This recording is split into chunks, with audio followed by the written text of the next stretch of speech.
Join the Rotary Club of Neepawa for Rotary Presents, a twice-monthly presentation and Q&A with a different guest about topics at the heart of Neepawa. Speaker today, Joel Asselstine. I think most of you maybe have seen him around town. He graduated from NECI a few years ago, let's say. I know he was back coaching the football team. I was, yeah. Over a number of years and so on, so he's contributing back to where he came from. He's also helped me, and I suspect Wayne too, maybe, with hockey calling at the Titans and high school hockey games over NAC TV. So he's out and about and doing things to the community. Mike Baker's in the Rotary. Like the papers.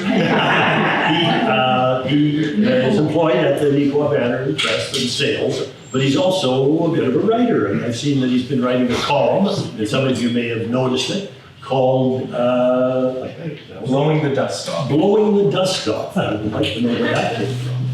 Such, but anyway, that's good. But anyway, I read his Blowing the Dust Off column a week or so ago about Kids Scoop, and it intrigued me as a teacher. It's a program where they're trying to, encourage kids to read print material as opposed to being on their phones all the time. And I know there's a lot more to it. He's going to tell us about it.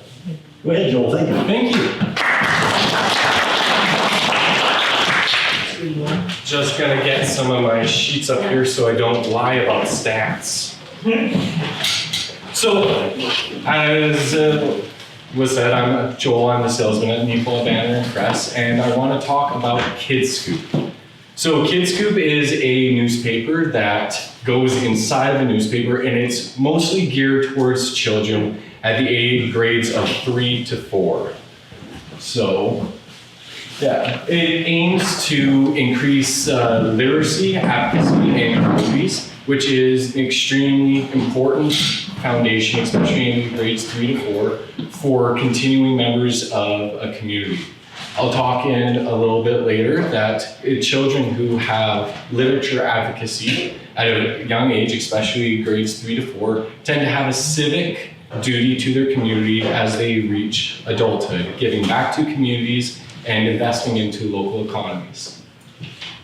So, Kids Scoop, it's not just another newspaper, it's engaging. It gives kids another opportunity besides doom scrolling on TikTok and YouTube, if any of you knows that terminology, and gets them interested in a newspaper instead of their phones. It gets them reading, rewriting papers, and I don't think it's on your table, but one of my favorite ones that I saw that Kids Scoop had was rewrite a news article to make it say the exact opposite thing. So one of them was there was a town that was celebrating 150 years of their local, I think it was grocery store. So instead, they were writing how the town now hated that their grocery store had lasted 150 years, and it was published on the front page of the Milton New York Times. So I thought that was awesome and hilarious. So, like I said, I have stats in front of me about, and later on, about declining literacy rates in children. So, because kids are drawn to digital platforms and all that, initiatives like Kids Scoop are essential, exposing diverse reading materials to children. So this isn't just literacy, it also involves maths, science, critical thinking, and as we see that they're on some of these pages in front of you, they have different themes as well, like Filipino heritage and Filipino immigrants. So it's great. Somebody's messaging me on my computer right there. Sorry. So it's a great initiative and it's very diverse. So the Neepawa Banner and Press, our role with this is we want to deliver Kids Scoop to the community. But we are engaged and we want to continue to give quality journalism.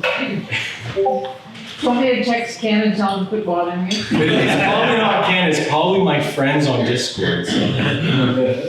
So you should be chatty. So by having Kids Scoop in our paper, it not only enhances our paper, but also gives educational content to kids and improves their love of reading. So I did want to talk about sponsorship a little bit because, as all things in life, nothing is free. So for the Neepawa banner, I got Ken to give me a dollar sign, and $300 a week is what we need to get Kids Scoop off the ground and running. And that doesn't fully cover the cost. That's what Ken says, that if we can get 300, it's a go. But, so as I know NACTV is videotaping this, I know that maybe possibly Rotary can't help at a full amount, or it might not be in the budget this year, but as NACTV, as Rain is giving me happy hands, I'm employing the communities and communities around Neepawa to help with this initiative. If we can get $300 dedicated for 6 months, we can make sure that Kids Scoop becomes implemented and a cement block to not just the community in Neepawa, but communities at large around the Neepawa area. But once again, Kids Scoop offers a curated section. So it's not just literacy and like, write about this. There's stuff about emotional intelligence, like how are you feeling? How do you express your feelings? In an age where kids aren't socializing as much together through online interactions with each other, we're seeing a decrease in emotional maturity in our youth, which is why, even if it's just reading the paper, understanding emotional maturity is also very important. And also, like I said a little bit, it promotes community engagement. Kids Scoop encourages active participation among youth, enabling them to express themselves through writing, drawing, and sharing their thoughts. Like I said, the writing of the make the news article say the opposite.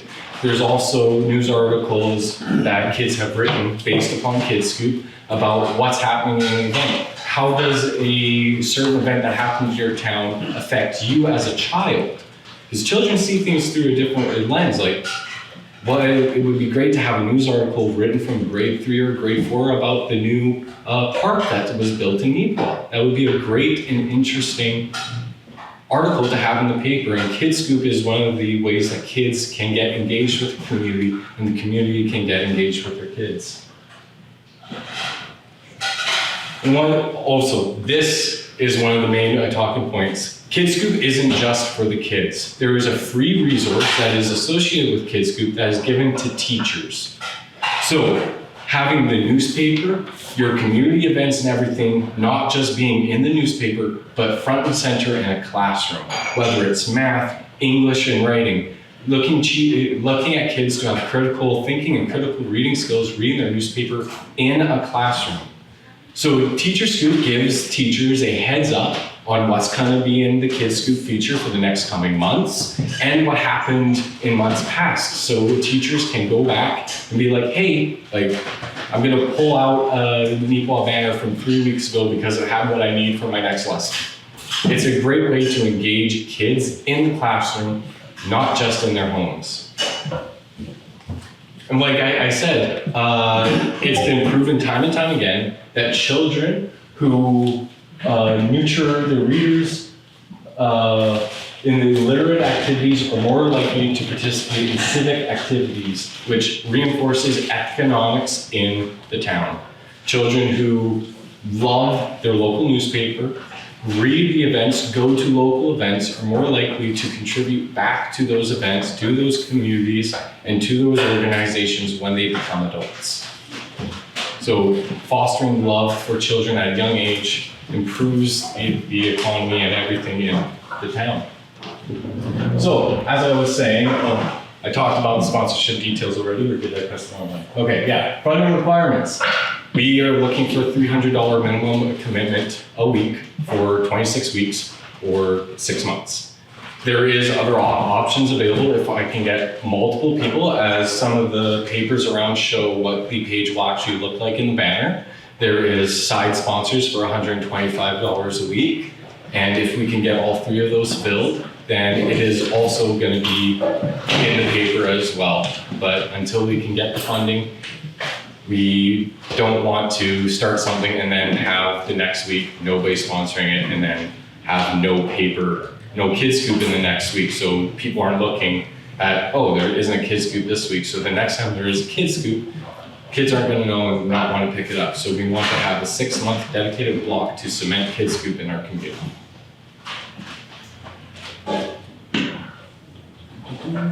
Yeah, how to get involved. So, like I said, various sponsorship levels. Well, yeah, here's my contact information if anybody wants. So like if you want to call the banner at 204-476-3401, just ask for Joel. I'll talk to you about Kids Scoop in depth until your ears fall off. Or you can email me at sales@neepawa.com. I want to point something out here. So kids meeting literary expectations. This was judged on 4 points. You can find this on the Province of Manitoba Literacy Expectations page. In 2014, 35.6% of kids were meeting expectations. That's not even half. Rural, that's us, we were at 32.9. In 2017, it went down 0.4% to 35.2, and rural went down 1.1. And then 2020 happened. Provincially, we went down almost 5 whole percentage points. We're now just under a third of kids meeting literacy expectations. But rural, we did better. So good on us. We didn't have as much of a problem with the lockdowns as other parts of the province did. Very, very interesting. So this is grades 3 to 4. This is the most important areas. So there is a thing called IRT, or item response theory. This determines how hard test exams are. In 2014, the Assessment Drives Learning did an assessment of the Manitoba provincial exams for grade 12. They found that there was a 92% truancy rate to grade 12, meaning that 92% of questions on the test were of a grade 12 level. The other 8% were critical thinking questions, and they determined that that result was null, so meaning that it could be either way, didn't really determine the outcome of the test. They believed that it was a good grade 12 provincial exam. Last year, the Assessment Drives Learning did another test of the Manitoba provincial exams, and they found the truancy rate was 71%. 71%. That's a 21% decrease on how difficult provincial exams were. And I have here, so in 2014, the average passing rate of a grade 12 exam was 88.8. In 2023, the average passing rate was 88.1. So the tests have become 21% easier, and we've still gone down to 0.7% of children passing. This is why I do believe that Kids Scoop is an important and integral integration into our community, so that we can not just educate our children, not just in their homes and in schools, but also make them foster a love for education in their own lives. Questions? Yeah, if there's any questions, I would love to answer some questions. I've got a question, and Joel, I'm curious, like on our table here, we've got 4 sheets. How many sheets would a week would? So it is a 1-page feature. So on the table is what Kids Scoop would look like on the page. Actually, it will be a little bit bigger because when you print on a tablet, it doesn't print out fully. And yeah, so it's 1 page. There is, if this does get enough response and people want more, there is another Kids Scoop feature that is a 1/2 page, which is Kids Scoop Junior, which is for grades K through 2. So and it's not as, I believe, integral to the development of children, but it is also a great stepping stone that gets the younger children in as well. Follow-up question. So if this is specifically for grade 3 and 4 kids, like I'm just curious, why put it in every paper? Would it be less expensive just to simply drop off Kids Scoop at our schools, not for the grade 3 and 4? So that is a great question. Printing it in a newspaper and distributing it through a newspaper is a lot cheaper than printing it on, say, tabloid paper. While a newspaper, we can print, so for getting, so let's just say off the ground, $300 gets us into about, including online, which I know, whatever, but we have about 7,500 papers that go out. And if kids get interested, that number is going to go up. So that's $300. The same amount printing with 7,000 kid scoops on a sheet of paper like that is going to well balloon over into, say, let's just go with a modest number of 2,000. You're looking into the thousands of dollars every week. So by implementing it into the paper, it reduces the cost dramatically because it's supplemented by all the other advertisement in the paper. Who writes, you mentioned about the kids writing articles. Yes. So where would they submit them to? And then who writes this? Is it from Toronto someplace? Or? That's a great question. So KidScoop, let's start. The kids can submit it to us directly, but there is some initiatives like through TeacherScoop that the kids submit it to their teachers first for either grading or whatnot, and the teachers then can submit them to us, or the kids can submit them directly. Dan Payer from KidScoop, he and his team are in the United States, but they do have Canadian sections whenever there is Americanized sections in the paper. So they do have a Canadian team that takes care of us Canadian subscribers to KidScoop. So Thanksgiving is at the right time of year. Thanksgiving is at the right time of year, yes. And instead of, like, say, Veterans Day, it is Remembrance Day. They have a Lou Riel page, they have a Orange Shirt Day page that came out and all of that. So, yeah. So when the kids submit the articles, like a local Neepawa kid could have an article in here? Yeah, it wouldn't be on the KidScoop page, it would be in the actual paper. Oh, okay. Yes. Okay. Yes. So is there any way of integrating the content within the kids' scoop that would encourage kids to look at the rest of the paper? That's like exactly. a word search or? Yes, exactly. There's one that Dan nicknamed, it's called the ransom note, but one of them is literally to take the Neepawa banner and press, in this instance, find different words of different lengths. So each word has to be a different length, and you cut it out of the paper and you try to form a new news article by starting with a 1-letter word, 2-letter word, 3-letter word, 4-letter word, 5-letter word. And so going down the page, and some of the examples he showed me, yeah, they look like ransom numbers.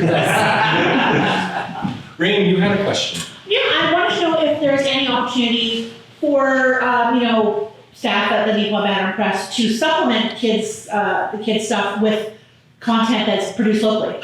So content that's produced locally, so. Like the other side of the page, maybe there might be some. Exactly, so the idea is to have more of the kids-centric stuff. So like if there's, say, sports-related kids news, like say the U13, that would most likely be put as close to KidScoop as we possibly can. So any events that are for kids, so like say Co-op is having one of those camp days, kids camp, it would most likely be located as close as we can to the KidScoop section because we want it to be an integral part of the paper so the kids can open up KidScoop and just look around it a little bit at a quick glance and see what's going on in the community that pertains to them.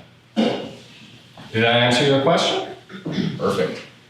We're probably good. Couple more questions. Oh.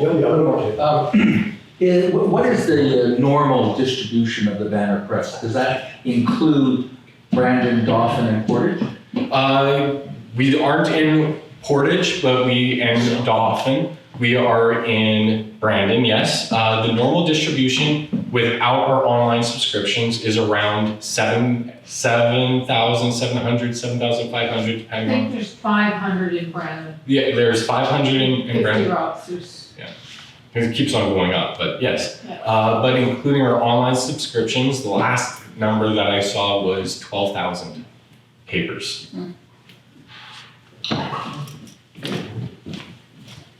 Thank you, Joel. Thank you very much for your presentation. I'm in favor of anything that keeps the kids off their phones. I've got a couple of grandchildren coming up, and I shudder to think when they're going to want a phone, so I hope we can keep it away from them as long as we can. So, thank you very much.